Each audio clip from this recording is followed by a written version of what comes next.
Hello, my friends. Hello, and welcome once again to stately Vaughan Manor, where Roger and I have returned for the book of the week. It's time for the book of the week, that amazing program where Roger and I just pick up some book that's just lying around and then we talk about it. We talk about it. And today we're going to be talking about a book that's actually pretty awesome. We're talking about an anthology today, a massive anthology, one of Otto Penzler's big books. This is the Big Book of Adventure Stories. And look at that cover. You know it's going to be great just because of that fantastic men's adventure cover. So yeah, this is the Big Book of Adventure Stories, one of Otto Penzler's big books. I think I did a video about Otto Penzler's big books at one point. I think. I can't remember them all, but I think it's entirely likely that I did. But this particular big book is one of my favorites of the big books. He did a lot of them. The Big Book of Pulps, the Big Book of Black Mask Stories. He had a big vampire book, which I don't think he called the Big Book of Vampires, but basically that's what it was. He did a bunch of them. And this one is kind of unique, the Big Book of Adventure Stories, because this is an anthology, a gigantic anthology, all about adventure fiction, which you just don't see too much of anymore. In fact, off the top of my head, I can't think of another modern anthology that isn't an ebook that specializes in adventure fiction. I could be wrong, and if I am, let me know. But this is the big one, the Big Book of Adventure Stories. And it is pretty massive. Like all of Otto Penzler's big books, it's big and double columned. So it's even larger than it looks at first glance because it's double column, so they could fit a ton of text in here. And it's awesome. It has all kinds of great stories in it. A lot of the stories that you'll find in Otto Penzler's volumes, you might not find in other places. He digs deep very often when he puts together his anthologies. And Penzler is a master at putting together anthologies. He's great. And this one is indeed fantastic. As it says on the cover there, the most daring, dangerous, and death-defying collection of adventure tales ever captured in one mammoth volume. And it's true. Enter at your own risk a hair-raising collection of adventure stories so big and enthralling that if you open it, you might never be seen again. It is just that awesome. And it's full of classic adventure stories with classic adventure characters. A lot of them. You've got Zorro in here. You've got Hopalong Cassidy.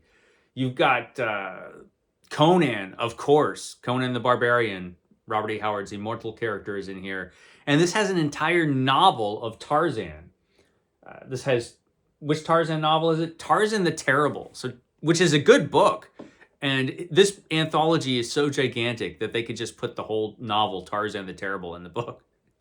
And Buck Rogers, the story that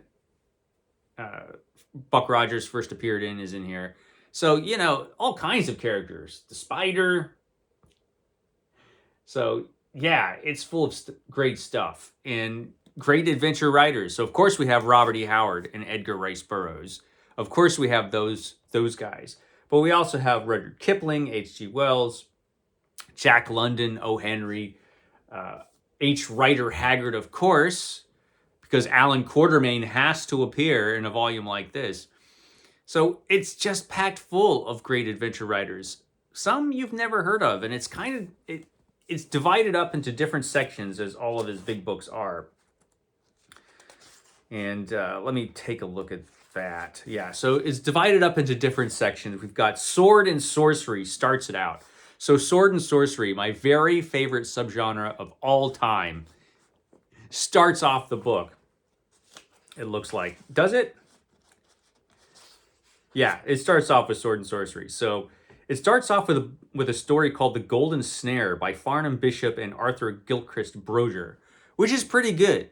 It's a pretty good story that you might not have read. You probably have at least heard of Robert E. Howard's Conan, though, and he is in here with A Devil in Iron, the second story in the book. And The Devil in Iron is one of my very favorite Robert E. Howard stories.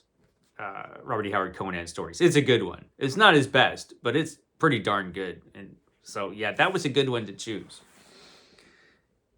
We've got Harold Lamb with The Mighty Manslayer. Harold Lamb, great adventure writer who was one of Robert E. Howard's favorite writers. So that was a good one. We've got The Seven Black Priests by Fritz Leiber, which I remember being a Fafford and Gray Mouser story, right? So you had to have those guys in here as well because it's the big book of adventure stories. Then we've got Megalomania Rules with a bunch of stories in there, including one from Grant Stockbridge, The Wings of Kali. And of course, Rudyard Kipling with The Man Who Would Be King. The Man Who Would Be King has to be in this volume, and it is.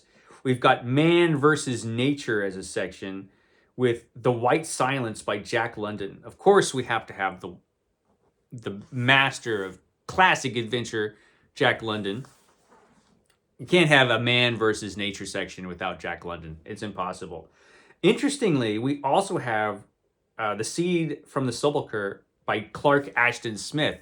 So Clark Ashton Smith, one of the big three of Weird Tales, is in here. Lenigan versus the Ants by Carl Stevenson. A very anthologized story, that one, but it has to be in here. Just like The Sea Raiders by H.G. Wells. We've also got Island Paradise. And Island Paradise is interesting. A couple notable stories there. We've got Louis L'Amour's Off the Mangrove Coast. And we've also got Hellcay by Lester Dent.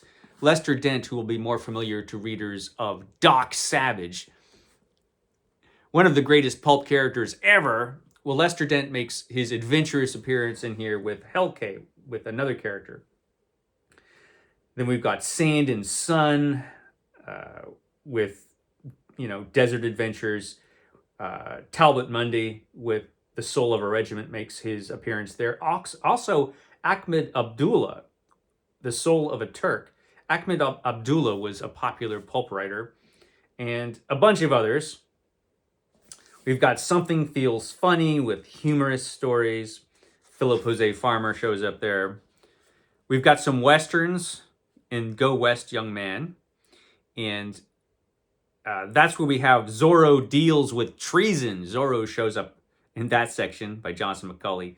We've also got Hopalong's Hop by Clarence E. Mulford, which is the Hopalong Cassidy story, which we'll get in here. Then, this is a fun section, Future Shock, which are science fiction adventure stories. And that includes The Girl in the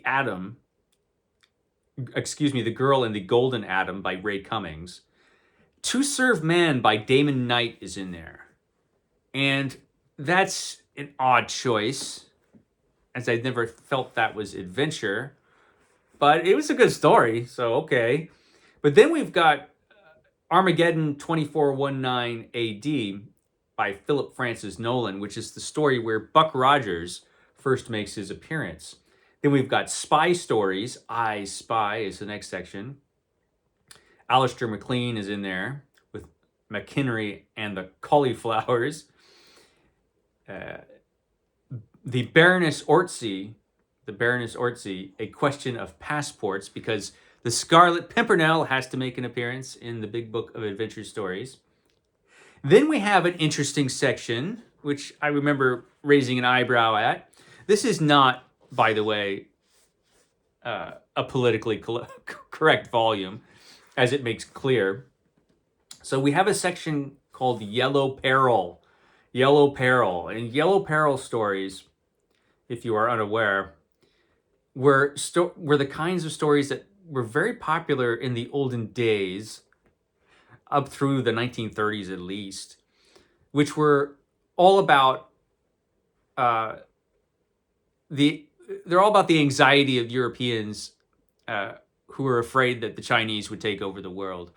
Very often these types of stories would have an evil mastermind like Fu Manchu, who makes an appearance here in The Hand of the Mandarin Kwong by Sax Rohmer. That's got to be a Fu Manchu story. Anyway, it usually has an evil mastermind like Fu Manchu who's organizing an overthrow of the West, And so it's an entire genre that is full of stereotypes and is fueled by xenophobia. So, as you can imagine, not too popular nowadays, but it was at one time very popular in adventure fiction. So yeah, that's in here as well. We have a couple stories. Aside from the Sax Romer story, we've got The Copper Bowl by George Fielding Eliot. And then it's followed by In Darkest Africa, which are the African adventure stories. That's where you'll find Hunter Quatermain's story by H. Rider Haggard. Also, Tarzan the Terrible by Edgar Rice Burroughs. That closes out this volume. And that is a fantastic Tarzan novel. Of course, there are a bunch of other stories I didn't mention because otherwise I'd be here for a while. But you get the idea about the contents of this volume. I think that lets you know what you could find in this. Like I said, this was published in 2011. I don't know that it's ever been reprinted. I don't think there's an ebook version of this. I don't think. The last time I looked, there wasn't. I guess that could have changed, but I suspect it hasn't. But if you can find it, if you like this kind of thing, and it's tremendously fun, so I do highly recommend it. If you find a copy of this, pick it up. It'll take you forever to read. It's hours and hours and hours of entertainment.